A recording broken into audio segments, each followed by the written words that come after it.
Let me get some water. Some water. I should really stop buying these plastic bottles, but there's no BPA in it. I don't know what it is. Well, that's good. I mean, so you won't get one type of cancer. Welcome to Scary Mystery Surprise, where we talk about scary things that surprised us around the internet. I'm Edwin. And I'm Michelle. So, just recently, because of the holidays and everything, we just passed by that date that's becoming super popular, which is kind of a good thing. Day of the Dead happened not too long ago. Oh, yeah. Last year, I was in Mexico City for this, and I missed the parades. I was doing some other work stuff. While I was there, I was asking around for all these stories. Plus, people are into creepy things and, wanting to talk about all this stuff. And I remember asking about just scary stories that people have. And some of these are super creepy. I actually got a book last month, actually, when I was there. And it's about the stories of Mexico City when it was first being developed and all the creepy things that go around with it before it was an actual city. Yeah, it's super, super cool. The original story of La Llorona, like what it is and how people would close their doors after a certain time. And there's so many things. But to get into like a modern thing, Mexico City is super creepy because it has, obviously it's a city, is built on top of what was another city. Layers and layers of civilizations. Yeah. It's the oldest city in North America. Really? It's pretty cool. You're literally walking on history, like stuff that happened a long time ago. But if we were to go actually underground, we find some pretty bizarre stories. And this is some of the metro lines that are there. They say that are haunted. Not just like by ghosts and like, oh, we see this thing. But like, the thing is, I will preface this and ruin the story right off the bat. It hasn't been like this actually happened. But I'm going to share it anyway. The crowds were large. There was this huge celebration when the country it declared its independence, so people celebrate it. And Mexico City is being so huge. What year are we in? I mean, happens now. People celebrate this stuff now. But the actual story happened in early 70s. Okay. September 7th, 1972. People were doing this, the celebration and stuff. Two of the people that were walking in that crowd were heading towards the underground metro tunnels. And there was an 8-year-old girl. Her name was Rosarito Sanchez Sierra. And her mother. They were walking down. They were just kind of zooming past everybody, to get to line 1 of the public transportation system. And they were going to head toward Jardín Balbuena, the neighborhood. And that's where Rosarito's mother worked as a helper in the kitchen. They knew what to expect while down there at the Tacubaya station. Basically, it's another stop at this place. Like when I took it, it was from one extreme to the other. The Tacubaya station is one of the extremes, so like it's at the end. But this place has a history to it, right? So they say that there's this ghost that appears there. There's this thing that appears there. As they were zooming past to get into that station, people were bumping into each other. People are yelling like, See, this is why I like that now on the subway in Mexico City, they have female and children only cars, which I am like all about. Yeah. You'll never go in one. So exclusive. Yeah. You get those after a lot of harassment and femicide, but anyway. That's terrible. But yeah, I remember seeing the pink markers on the train. Yeah. There are actually a good amount of people in there. A good amount of, Because I mean, obviously, women in Mexico also, like, they get stuff done. Like, they go to work, they come back, they go get the kids, they go get the groceries. Like, they're, like, on it, So and, like, protesting for their rights and getting things, like, they're on it. Ooh, they are on it. But, yeah, like, back then, this wasn't a thing. Oh. I can imagine the mother just kind of dragging her kid around, like, come on. Eventually, she kind of lets go of her hand. And as she looks back to see where she is, and she doesn't see her anymore. She tries not to panic, scans the place again. This girl's not around. So she's searching. She's panicking. She's running up and down the platform, kind of yelling at her name. Rosarito, Rosarito. All she hears is crowds. They're just zooming past her.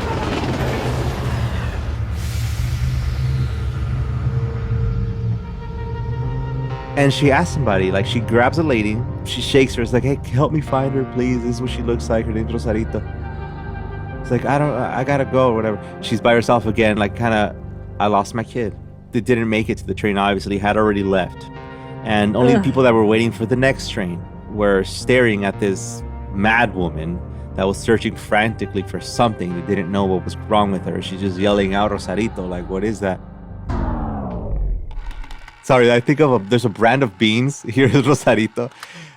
What? Wait, what about beans? There's this brand. It's like a canned goods brand. Oh, Rosarito. yeah, like a refried bean. Yeah. And I was thinking, like, what is that? But really, that's her name. That's a common name over there. She can't find her beans. Her beans. I lost my can.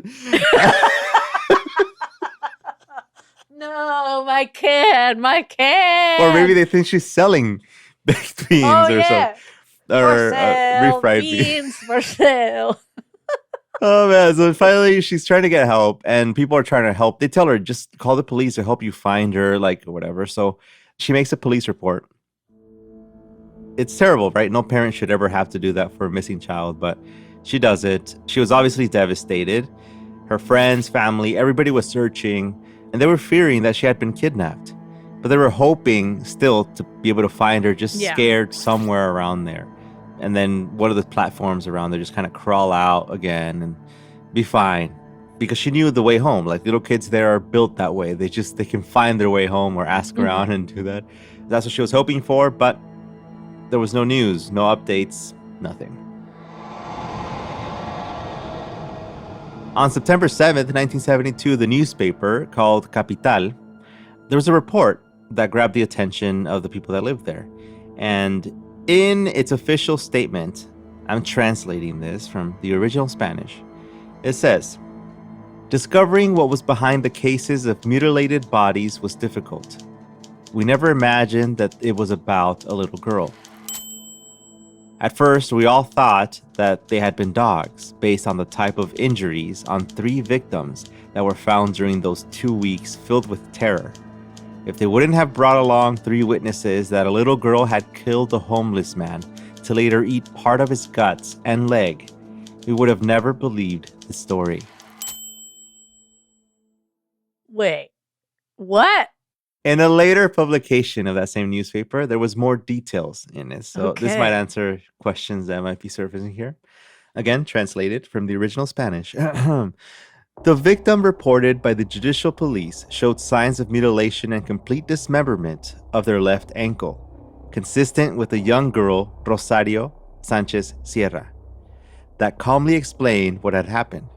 She was trapped on the inside of the metro, and after several hours, she found herself hiding on the inside of one of the tunnels. And then it explains, upon finding a homeless man who had likely gone into one of the tunnels to spend the night, she noticed that he was injured and likely dead from a fall. She saw rats eating part of his body, and with her growing hunger, she saw a foot that was barely attached to his body and started eating it. What? She just went cannibal like within 20 minutes of being lost? She's like, I'm hungry. And then just... That was so fast. She started hunting. She was captured in the morning of September 22nd. Captured. Not rescued, captured. Not far from the entrance of the Tacubaya station. She was spotted after she was hitting the body of another homeless person with a rock, desperately trying to rip apart his leg. Was he dead or alive? I mean, I don't know here. What was she, like 8? Yeah, she was young.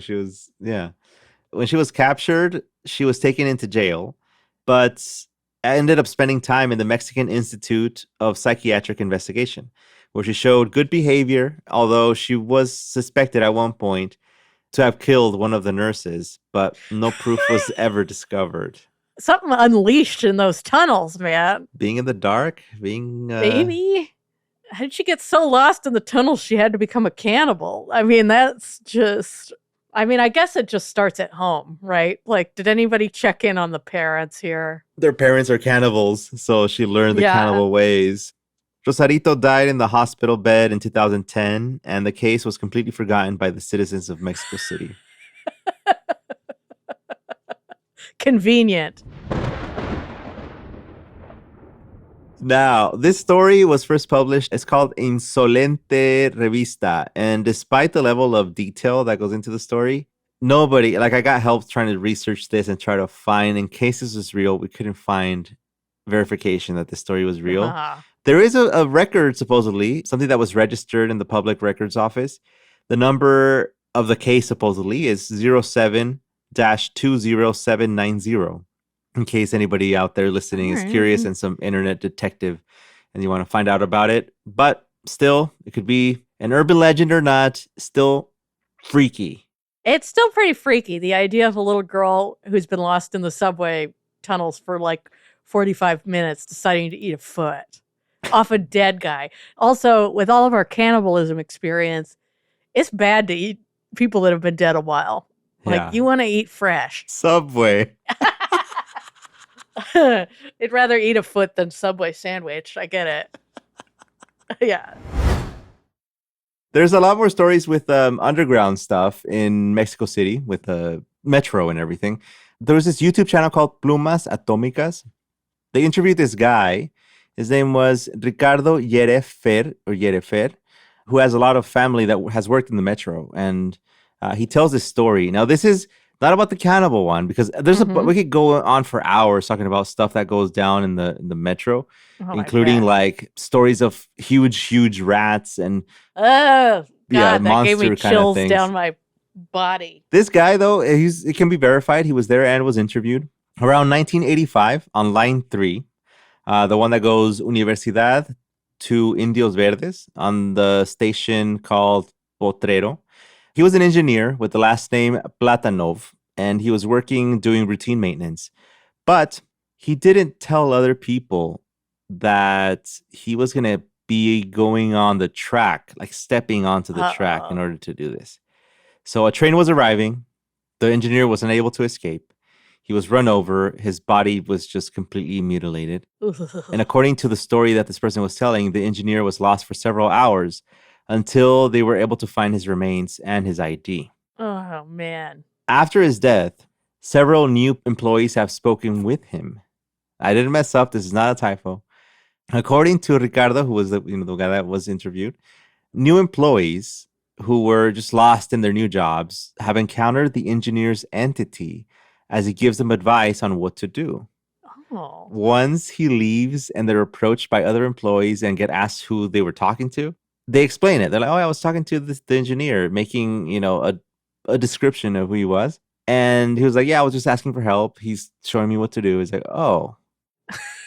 Yeah, once they're told that they're the only ones in the station at that time, they say that people have gone into full-on like panic attacks. Oh, I bet. Imagine like there in that setting is just like the perfect setting for... Especially if you're conditioned to not believe something and then you deal with, someone interacted with you that's not physically there. Yeah. And you were like, I couldn't tell. That would shake your mind. That would shake your world a little bit. Like when I told my story on your podcast, Tell Me a Ghost Story, by the way, guys, go find it. Yeah. When I saw somebody that wasn't there, that might have been, it could have turned into a panic attack or something. Because I know that all I felt was like, I got dizzy, I got nauseous, and I was lost. I was like, what did I just see? Like when you lose touch of reality like that, oh, geez. And I didn't interact with this thing that I saw. I just saw. So imagine having a conversation. Imagine people who are even more like really close-minded and then having something happen. You'd go into full-on panic, whatever. I can understand them. They can be tough engineers all they want, work in the train, do whatever. But when it comes to this... It's okay to cry, guys. It's okay to cry. Just cry it out. Show your emotions. It's scary. What you just went through is scary. So you could cry and you could be confused about it. Yeah. We're here for you at Scary Mystery Surprise. Some of them have actually required therapy to overcome the trauma of an encounter like that. And then they can go back to their jobs. There's actually this one metro inspector. His name was Mauri Nares. And he has told a story for one of the publications in the city. He was just starting out at the position at the metro back in 1991.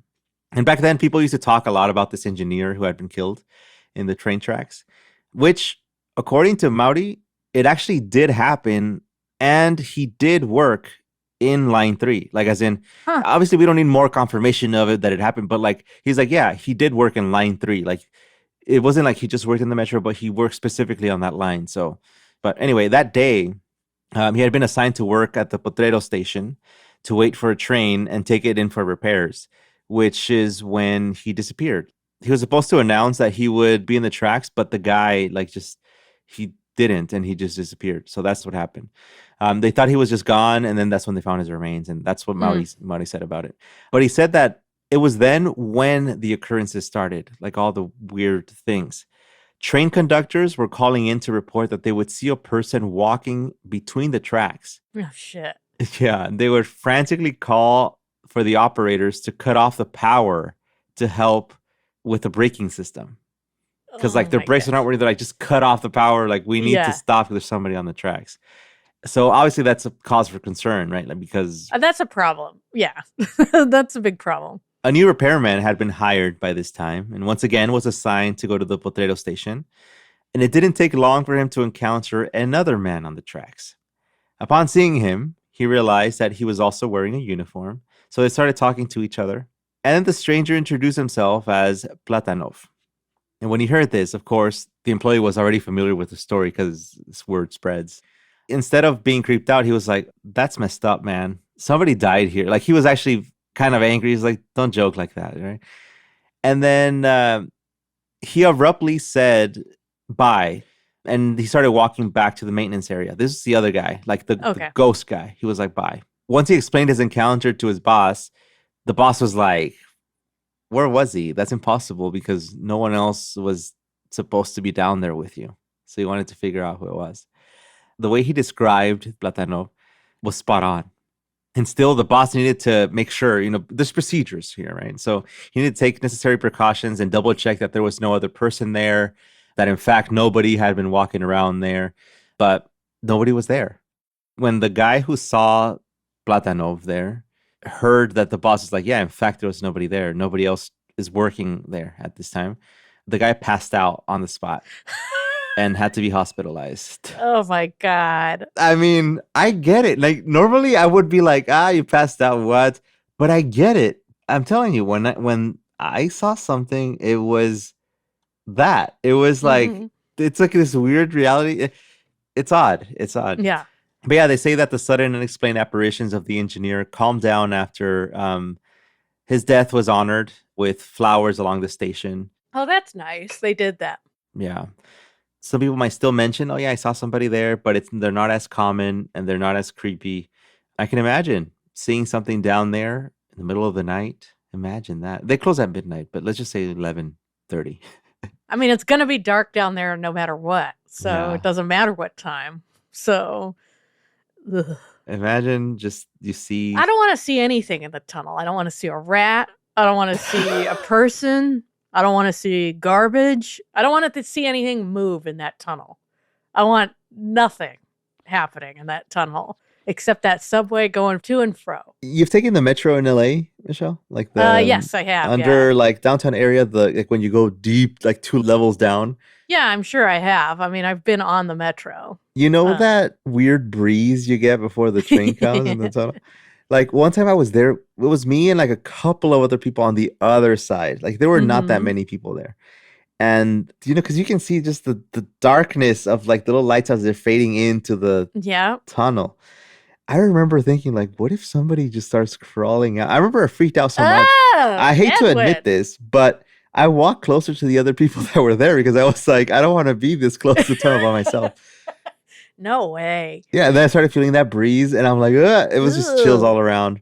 But it was just a train, and I made it home safely. Thank you. It's just always goes back to unpredictable people where I'm like, I don't like to stand next to the train tracks because it's like... And there's cases of people that push you, yeah. It's because we have a mental health problem in America. But that freaks me out because there's no coming back from that. You're just minding your own business and... I always think like I need to be able to get fit enough to jump back on because like imagine they just push me and I'm just flopping around like ah. Yeah, I don't think I could pull myself up, but I do think everyone would jump into action and help you up immediately if I there hope was they can time. lift me up because what if it's like some small man or woman and I'm just like please help my 200 pounds up like I need to be able to live myself Just up there. like have her lay down so you can just use her body as like a ladder to climb up, you know? Did you ever learn that in swim class that you're supposed to lay on the ground and extend your arm so they Really? can't drag you in? Yeah. You're not supposed to squat. You're supposed to lay Oh. down with your like stomach on the ground. Oh, So that then makes sense. someone could use you to pull themselves up. Oh, without pulling you in. Okay. That was what we learned in swim class. So subway etiquette. Yeah. lay fully on the ground so that person can't pull you in. I know you'll have to put your skin on the subway ground, which will be repulsive on so many levels, but you won't have to watch somebody die, which would also be pretty repulsive. So Yeah. Oh man. No, it's funny because you think of like ways to rescue, and I'm just thinking of ways to like, I don't know, like superhumanly escape, like sprint faster than the train toward the other end. or lay down in between the tracks so it'll Yeah. just go over you. Yeah. Just hope you don't get hit I don't by know if that something. works either. I think it would just probably skin like your nose off. Just and time your stomach. yourself just at the right time so you jump on the windshield and grab onto the wiper. Right. And, you know, stuff like that. like a Wile E. Coyote or something. There's a lot of stories there. Like I said, we could go on for hours talking about underground. I think like anything caves, anything tunnels has its own set of stories. And Oh, yeah. I found so many that I'm like, maybe I don't want to live in a cave. I used to think like I wanted to, but when you realize that there's stuff down there, Stuff that you just don't quite want to activate. just don't do it. Like also, you know about those civilizations that they say that live underground and all that? Oh, yeah. Them just want to mind their own business, but I always think like, what if they're the lizard people? Or what if Mark Zuckerberg comes out of there? Like, He is the king of the lizard people. I mean, he can't even hide it anymore. He just looks like one. yeah, he just owns it. It's fine.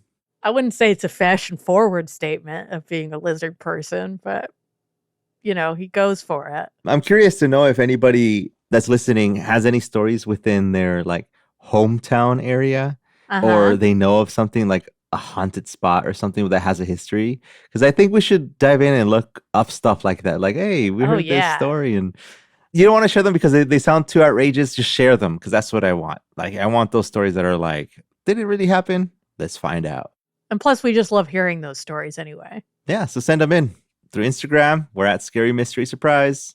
We read everything, right? Like everything. Yeah, we do. We read everything and we share it with each other. Yeah, and Spotify Q&A, we always have those things. We always go through them.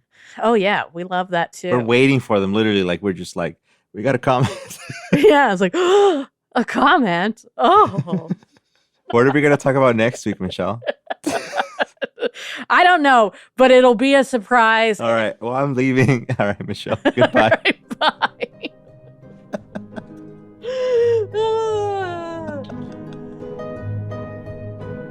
Scary Mystery Surprise is hosted by Michelle Newman and Edwin Covarrubias. This podcast was edited and sound designed by Sarah Vorhees Wendel of VW Sound.